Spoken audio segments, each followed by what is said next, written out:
আমি হারাম কোনো খাই না। এই বিরিয়ানি ওনার যদি হালাল ইনকাম থাকে সেটা সোর্স বের করুন। আরেকটা বিষয় হলো মির্জা আব্বাস কিন্তু বড় দুর্নীতিবাজ। আপনারা জানেন যে ওনার মামলা কয়টা? তাকে 5 আগস্টের পরে 2টা মামলায় রিলিজ দেওয়া হয়েছে এবং এই ফ্ল্যাট জালিয়াতির মামলা রাজুকে, এবং তার অনেকগুলো মামলা চলমান আছে। তার নামে অনেকগুলো দুর্নীতির মামলা হয়েছে। ওই মামলাগুলো গেল কই? হাওয়া হয়ে গেছে। সে পুরা আওয়ামী লীগ আমলে আন্দোলনের কারণে মামলা খাটছে কয়টা? মাত্র 7টা। মির্জা ফখরুল কয়টা খাটছে? 129টা। সে হলো ওই যে ব্যাংকের ভিতরে বসে বসে, হ্যালো কেমন আছো আওয়ামী লীগ বন্ধুরা, তোমরা ভিতরে আসো আলাপ করি, এই ধরনের গাল গল্প করতো। মাত্র 7টা মামলা গেছে। ও এমন একটা চিজ আওয়ামী লীগের সাথে আতাত করে চলে। ও এমন একটা চিজ ভারতের সাথে আতাত করে চলে।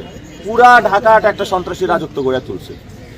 সবাই আমার বলছে ওর বিরুদ্ধে কিছু বলার নাই, ও এমনি 12 তারিখে হাইরা যাবে।